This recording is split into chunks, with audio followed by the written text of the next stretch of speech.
आज हम देखेंगे 2012 में रिलीज हुई science fiction horror movie Prometheus. Spoilers ahead. ये कहानी शुरू होती है आज से 10,000 साल पहले, एक अविस्मरणीय घाटी से, जहां किसी विशाल चीज की परछाई धरती पर आगे बढ़ रही है। वह विशाल चीज दरअसल एक स्पेसशिप है। एक आदमी झरने के मुहाने पर आता है। वो आदमी एक एलियन होता है। वो एक अजीब से दिखने वाले बर्तन से एक कटोरी उठाता है और उसमें मौजूद पदार्थ को पी लेता है। तभी वह स्पेसशिप वहां से जाने लगती है। उस पदार्थ को पीने के कारण एलियन का शरीर गलने और फटने लगता है, यहाँ तक कि उसके शरीर के डीएनए तक टूट जाते हैं। फिर वह झरने में गिरता है और उसका शरीर पूरी तरह से नष्ट होते हुए पानी में घुलने लगता है। उस एलियन का डीएनए पानी से मिलकर एक नए डीएनए का निर्माण करने लगता है और इस नए डीएनए से मानव जीवन की शुरुआत होती है। इस घटना के 10,000 साल बाद कहानी सन 2089 में आती है। वैज्ञानिकों की एक टीम स्कॉटलैंड में कुछ खोजबीन कर रही है। इस टीम का नेतृत्व डॉक्टर हॉलवे और डॉक्टर शॉ कर रहे हैं। खोजबीन में डॉक्टर शॉ को 35,000 साल से भी ज्यादा पुराना एक गुफा चित्र मिलता है, जिसमें इंसानों को एक विशाल प्राणी की पूजा करते दिखाया गया है और वह विशाल प्राणी एक तारामंडल की तरफ इशारा कर रहा है। कहानी 4 साल आगे बढ़ती है। पृथ्वी से 300 लाख करोड़ किलोमीटर की दूरी पर प्रोमीथियस नाम की एक स्पेसशिप 17 लोगों के दल के साथ अपने सीक्रेट डेस्टिनेशन की ओर बढ़ रही है। स्पेसशिप के अंदर डेविड नाम का एक क्रू मेंबर अपनी दिनचर्या में लगा हुआ है। स्पेसशिप के बाकी सभी क्रू मेंबर्स निद्रावस्था में हैं। अचानक स्पेसशिप को एक तेज झटका लगता है। यह इस बात का संकेत है कि स्पेसशिप अपने डेस्टिनेशन पर पहुंच चुकी है। डेविड जब स्पेसशिप के बाहर देखता है तब उसे एक ग्रह सा कुछ दिखाई देता है। फिर वो पाता है कि इस प्रोजेक्ट की सुपरवाइजर नींद से जाग चुकी है। सुपरवाइजर उससे पूछती है कि वो सब कितने समय से नींद में थे। डेविड कहता है 2 साल 4 महीने 18 दिन 36 घंटे और 15 मिनट। वो डेविड से बाकी लोगों को भी जगाने के लिए कहती है। सुपरवाइजर सभी को एक हॉल में इकट्ठा करती है और सभी को एक 3D हॉलोग्राम दिखाती है, जिसमें वेलन कॉर्पोरेशन के फाउंडर पीटर वेलन प्रकट होते हैं। वे कहते हैं कि उन्होंने ही इस मिशन की नींव रखी थी। उन्होंने इस 3D हॉलोग्राम को 2 साल पहले रिकॉर्ड किया था और अगर वे सब इसे देख रहे हैं तो इसका मतलब है कि वे सब अपनी मंजिल पर पहुंच चुके हैं और वे स्वयं यानी कि पीटर वेलन मर चुके हैं। पीटर सबको डेविड के बारे में बताते हैं कि दरअसल डेविड इंसान नहीं बल्कि एक रोबोट है। डेविड उनके लिए बेटे समान है। फिर वे डॉक्टर हॉलवे और डॉक्टर शॉ का सबसे परिचय करवाते हैं। वे उन दोनों को इस मिशन का इंचार्ज बनाकर उन्हें मिशन की जिम्मेदारी सौंपकर चले जाते हैं। इसके बाद डॉक्टर हॉलवे अपना प्रेजेंटेशन शुरू करता है। वो पृथ्वी पर हर जगह की गई पुरातत्व खुदाई की तस्वीरें दिखाता है। इजिप्ट, सुमेरिया, बेबीलोनिया, मेसोपोटामिया और सबसे हाल ही में स्कॉटलैंड में मिला 35,000 साल पुराना गुफा चित्र। वो बताता है कि यह सभी प्राचीन सभ्यताएं हैं और हर सभ्यता के बीच सैकड़ों सालों का अंतर है। इनका एक दूसरे से कोई संपर्क भी नहीं था। फिर भी वे चित्रलेख, जिसमें वो विशाल प्राणी तारामंडल की तरफ इशारा कर रहा है, ऐसे ही चित्रलेख हर सभ्यता में देखे गए हैं और इन चित्रलेखों में जो तारामंडल दिखाया गया है उससे मेल खाने वाला एकमात्र तारामंडल जिस गैलेक्सी में मौजूद है, वो गैलेक्सी पृथ्वी से इतनी दूर है कि प्राचीन सभ्यताएं इसके बारे में कभी जान ही नहीं सकती थी। सरप्राइजिंगली उस गैलेक्सी में एक सूरज भी है और उस सूरज का चक्कर एक प्लैनेट लगा रहा है जिसके 3 चांद हैं। उनमें से एक चांद पर जीवन बनाए रखने के लिए सक्षम वातावरण है, काफी कुछ हमारी धरती जैसा, और आज सुबह ही वे उस चांद पर पहुंच गए हैं। इसके आगे डॉक्टर शॉ बताती है कि चित्रलेख में जो विशाल प्राणी दिखाया गया है वो असल में एक एलियन है और उन्होंने ही हम इंसानों की रचना की है। एक तरह से वे हमारे इंजीनियर्स हैं जिन्होंने हमें बनाया है और इन चित्रलेखों के माध्यम से वे हमें एक तरह से संदेश दे रहे हैं कि आओ और हमें उस तारामंडल में ढूंढो। प्रेजेंटेशन के बाद डेविड दोनों डॉक्टर्स को सुपरवाइजर के चेंबर में ले जाता है। सुपरवाइजर दोनों डॉक्टर्स से कहती हैं कि अगर उन्हें इस चांद पर एलियंस मिलते हैं तो कोई भी उनसे संपर्क करने की कोशिश नहीं करेगा। दोनों डॉक्टर्स उससे इसकी वजह पूछते हैं, लेकिन वो उन्हें कुछ भी बताने से इनकार करती है। अगले सीन में डेविड और दोनों डॉक्टर्स बातें कर रहे होते हैं। डेविड उन्हें बताता है कि उसने पिछले 2 वर्षों में कई प्राचीन भाषाओं को समझा है और अब वह उन एलियंस से बात करने में सक्षम है। फिर वे लोग उनकी स्पेसशिप उस चांद पर उतारने लगते हैं। तभी डॉक्टर हॉलवे की नजर एक स्ट्रक्चर पर पड़ती है। वह स्ट्रक्चर किसी भी तरह से कुदरत की पैदाइश नहीं लग रहा था। वह कैप्टन को स्पेसशिप वहीं पर उतारने के लिए कहता है। वहां का वायुमंडल बिल्कुल पृथ्वी जैसा था, लेकिन कार्बन डाइऑक्साइड 3% से ज्यादा थी, इसलिए 2 मिनट भी सूट के बिना, यानी निश्चित मौत। अंधेरा होने में कुछ ही घंटे बाकी थे। डेविड सहित 6 लोगों का दल उस विशाल स्तूप जैसे दिखने वाले स्ट्रक्चर की तरफ बढ़ता है। दल में मौजूद जियोलॉजिस्ट बताता है कि वह स्ट्रक्चर अंदर से खोखला है। वह सभी उस स्ट्रक्चर में प्रवेश करते हैं। फिर जियोलॉजिस्ट पूरे क्षेत्र की ड्रोन्स द्वारा स्कैनिंग शुरू कर देता है, जिससे कि उसका एक 3D मैप स्पेसशिप में कैप्टन और बाकी टीम देख सके।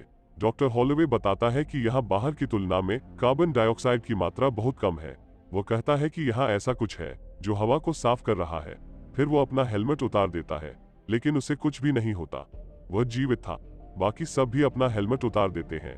डेविड को एक स्विच बोर्ड दिखाई देता है जिसमें कुछ चिन्ह बने होते हैं। वो उनमें अपनी उंगली चलाता है, जिसके बाद उन्हें प्रकाश में कुछ विशालकाय लोगों की भागती हुई आकृति दिखती है। वो एक 3D रिकॉर्डिंग होती है। उस रिकॉर्डिंग में वे विशालकाय लोग किसी चीज से डरकर भाग रहे होते हैं। सभी उन आकृतियों के पीछे भागते हैं। उनमें से एक आकृति दरवाजे पर आकर गिर जाती है और दरवाजा बंद हो जाता है, जिससे सर दरवाजे के उस तरफ और धड़ इस तरफ कटकर रह जाता है। जियोलॉजिस्ट उस विशालकाय प्राणी का शरीर देखकर घबरा जाता है और बायोलॉजिस्ट के साथ वहां से स्पेसशिप पर लौट जाता है। डॉक्टर शॉ को कार्बन रीडिंग से पता चलता है कि उस विशाल जीव को मरे लगभग 2000 साल गुजर चुके हैं। तब तक डेविड स्विच बोर्ड पर उंगली चलाकर दरवाजे के कोड को डिकोड करते हुए दरवाजा खोल देता है। उन्हें दूसरी तरफ उस जीव का सर पड़ा मिलता है और मिलती है एक विशालकाय चेहरे की मूर्ति। पूरे कमरे में बहुत सारे पिंड जमा कर रखे हुए थे। जमीन पर केंचुए जैसे जीव थे। छत पर एक बहुत बड़ी पेंटिंग बनी हुई थी, लेकिन उनके उस कमरे में प्रवेश करते ही कमरे में बदलाव आना शुरू हो जाता है। वहां रखे हुए पिंड पिघलने लगते हैं और उनमें से एक काले रंग का द्रव्य बहने लगता है। छत पर लगी पेंटिंग भी खराब होना शुरू हो जाती है। डॉक्टर शॉ समझ जाती है कि उनके आने से कमरे का टेम्परेचर बदल गया है। वह सभी को जल्दी से वहां से बाहर निकलने के लिए कहती है और उस कटे हुए सर को अपने साथ ले जाने के लिए एक बड़े से पॉलिथीन बैग में डाल लेती है। तभी कैप्टन सभी को सूचित करता है कि तूफान आने वाला है, इसलिए तुरंत स्पेसशिप पर लौट आए। डॉक्टर शॉ और वक्त मांगती है, लेकिन सुपरवाइजर उन्हें सिर्फ 15 मिनट की मोहलत देती है, जिसके बाद वो स्पेसशिप का दरवाजा बंद करने वाली थी। इधर डेविड सबसे छिपाकर धीरे से एक पिंड अपने बैग में डाल लेता है। उन पिंडों से निकलते द्रव्य को कुछ केचुए अपना भोजन बना रहे थे। वे सब तेजी से स्पेसशिप की ओर बढ़ते हैं। तूफान 200 किलोमीटर प्रति घंटे की गति से उनके पीछे आ रहा होता है। यह कोई साधारण तूफान नहीं था। उसमें सिलिका के कण और हजारों वोल्ट की बिजली थी।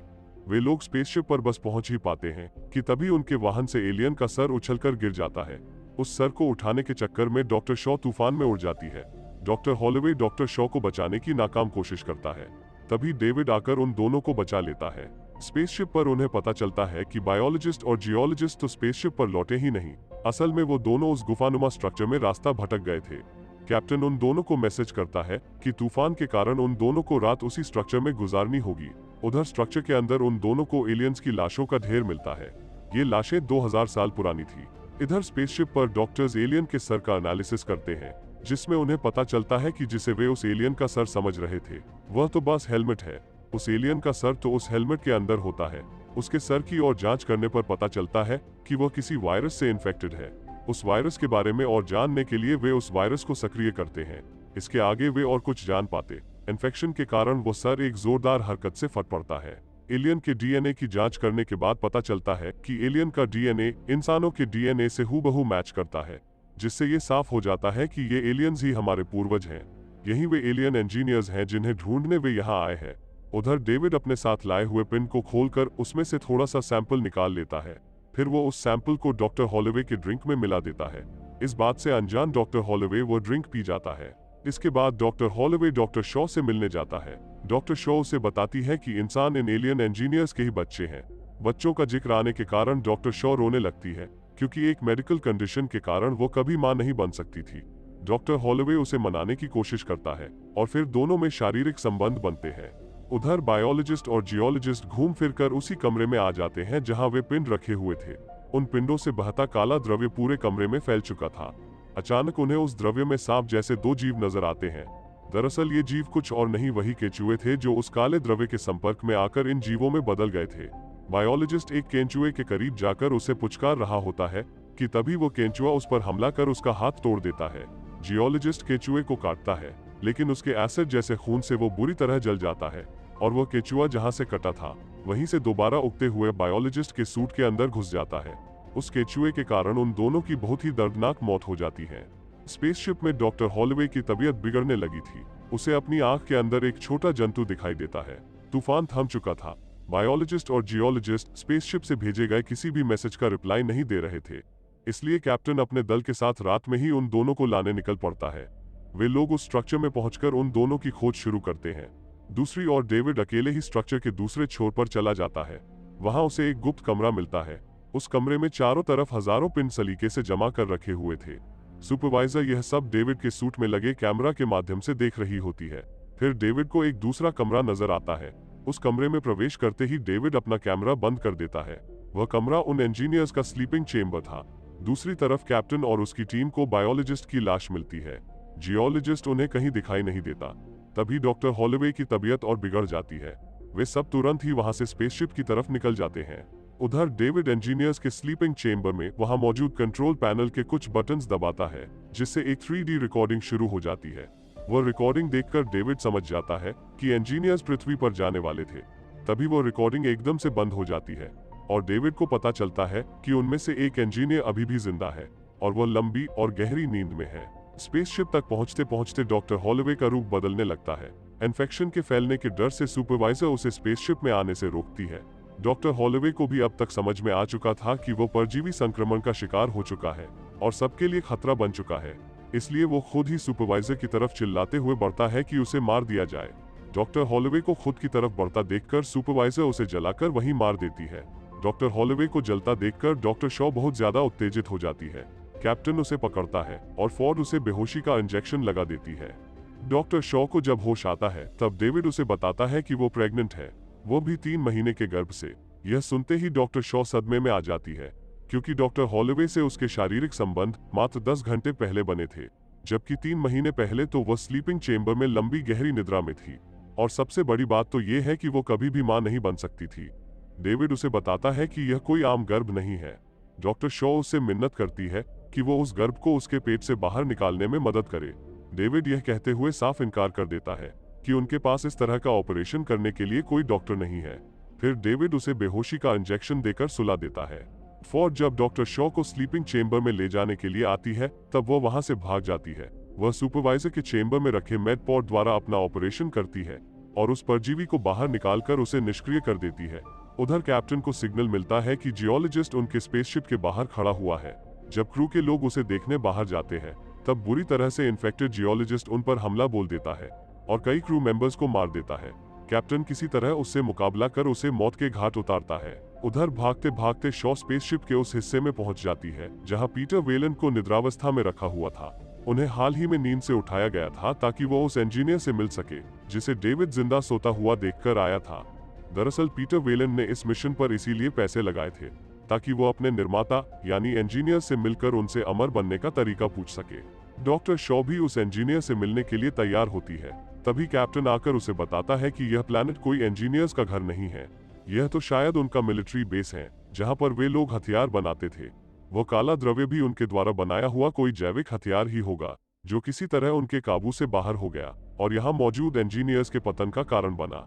सुपरवाइजर जो असल में पीटर वेलन की बेटी थी, वो पीटर के इंजीनियर से मिलने के खिलाफ है। उसे लगता है कि यह उनके लिए खतरनाक साबित हो सकता है, लेकिन पीटर उसकी बात नहीं मानता है। जाने से पहले डॉक्टर शॉ डेविड से पूछती है कि अगर पीटर को कुछ हो जाता है तब उसे प्रोग्राम कौन करेगा। डेविड कहता है कि तब तो वो आजाद हो जाएगा। फिर डेविड, डॉक्टर शॉ और अन्य लोग पीटर को लेकर इंजीनियर के स्लीपिंग चेम्बर में जाते हैं। जब कैप्टन उस गुफा का 3D मैप एनालाइज कर रहा होता है तब उसे समझ में आता है कि दरअसल वह गुफा एक स्पेसशिप है। उधर डेविड सबको बताता है कि इंजीनियर्स पृथ्वी पर जाने की तैयारी कर रहे थे, लेकिन अचानक कुछ गड़बड़ हो गई। दरअसल वो पृथ्वी पर नए जीवन की शुरुआत करने जाने वाले थे और नए सृजन से पहले उसमें मौजूद जीवन, खास करके मनुष्य जाति को खत्म करने वाले थे। फिर डेविड इंजीनियर को लंबी गहरी नींद से जगाता है। इंजीनियर के जागने पर वो इंजीनियर से उसी की भाषा में पूछता है कि बुढ़ापे के बाद मौत से कैसे बचा जा सकता है। इंजीनियर प्यार से डेविड के सिर पर हाथ फेरता है और फिर अचानक डेविड का सिर धड़ से अलग करके बाकी सबको जान से मार देता है। सिर्फ डॉक्टर शॉ वहां से जान बचाकर भाग जाती है। फिर एलियन अपनी सीट पर विराजमान होकर अपने अंतरिक्ष यान को पृथ्वी की तरफ उड़ान भरने के लिए चालू करता है ताकि वो अपना अधूरा मिशन पूरा कर सके, पृथ्वी पर मौजूद सारी मनुष्य जाति को मौत के घाट उतारने का मिशन। डॉक्टर शॉ यह बात कैप्टन को बताती है। वो कहती है कि उन्हें इंजीनियर के अंतरिक्ष यान को पृथ्वी की ओर जाने से रोकना होगा। कैप्टन कहता है कि उनका जहाज कोई जंगी जहाज नहीं है, पर डॉक्टर शॉ कैप्टन से कहती है कि हर हाल में उसे ही इंजीनियर को पृथ्वी की ओर उड़ान भरने से रोकना होगा। कैप्टन अपने क्रू को तुरंत सुपर इंजन को शुरू करने के लिए कहता है ताकि उनका स्पेसशिप प्रोमीथियस गोली के समान तेज गति पकड़ ले। सुपरवाइजर कहती है कि उसे इन सब में नहीं पड़ना है, यह स्पेसशिप उसका है और इसलिए यहाँ उसी की चलेगी। कैप्टन सुपरवाइजर से कहता है कि वो उसका लाइफ चेंबर सतह पर उतार देगा, जिसमें वो 2 साल तक जिंदा रह सकती है। सुपरवाइजर तुरंत ही लाइफ चेंबर में जाने के लिए भागती है। कैप्टन बाकी क्रू मेंबर्स को भी लाइफ चेंबर में जाने की हिदायत देता है, लेकिन कोई और नहीं जाता है और वो सब कैप्टन के साथ पृथ्वी को बचाने के लिए खुशी खुशी अपने प्राणों की आहुति देने को तैयार हो जाते हैं। उधर इंजीनियर का अंतरिक्ष यान अपनी उड़ान भरना शुरू कर चुका था। कैप्टन पहले लाइफ बोट्स को स्पेसशिप से अलग कर सतह पर रिलीज करता है और इसके बाद सुपरवाइजर को भी उसके लाइफ चेंबर सहित रिलीज कर देता है। स्पेसशिप प्रोमीथियस के सुपर इंजन के स्टार्ट होते ही वह जाकर द्रुत गति से इंजीनियर के अंतरिक्ष यान से टकरा जाता है। भारी विस्फोट के साथ पूरा अंतरिक्ष यान तबाह होता हुआ सतह पर आकर गिरता है। गिरते हुए वो अपनी चपेट में सुपरवाइजर और डॉक्टर शॉ को भी ले लेता है। सुपरवाइजर मर जाती है, लेकिन एक चट्टान की आड़ के कारण डॉक्टर शॉ बच जाती है। उसके ऑक्सीजन सिलेंडर में सिर्फ 2 मिनट की ऑक्सीजन बची थी। वो ऑक्सीजन लेने कैप्टन द्वारा इजेक्ट किए गए लाइफ बोट में जाती है। वहाँ उसे एक परजीवी दिखता है। वो खाली मेडपॉड देखकर समझ जाती है कि वह परजीवी दरअसल वही ऑक्टोपस है जो उसके गर्भ से निकला था। वह उसके गर्भ से निकलकर मरा नहीं था, बल्कि और भी बड़ा हो गया था। फिर डॉक्टर शॉ को वायरलेस रेडियो में डेविड की आवाज सुनाई देती है। वो उसे बताता है कि इंजीनियर उसे मारने आ रहा है। फिर इंजीनियर डॉक्टर शॉ पर हमला कर देता है। तभी डॉक्टर शॉ ऑक्टोपस के दरवाजे को अनलॉक कर देती है। वो ऑक्टोपस इंजीनियर पर हमला कर देता है। उन दोनों के बीच से डॉक्टर शॉ जान बचाकर भाग जाती है। डॉक्टर शॉ हिम्मत हार चुकी थी।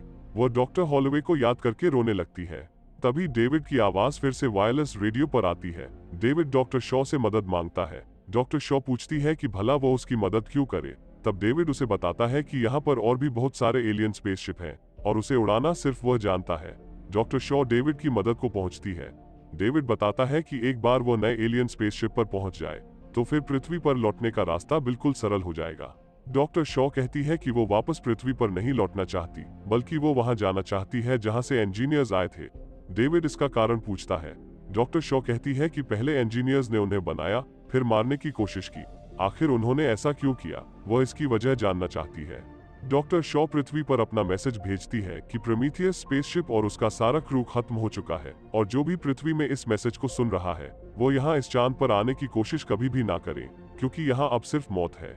फिर डेविड और डॉक्टर शॉ उस ग्रह के लिए उड़ान भरते हैं जहाँ से वे इंजीनियर्स आए थे। उधर लाइफ बोट में इंजीनियर की छाती फाड़कर एक एलियन बाहर निकलता है। वह एक भयंकर आवाज में चीखता है और यहीं पर यह मूवी समाप्त हो जाती है।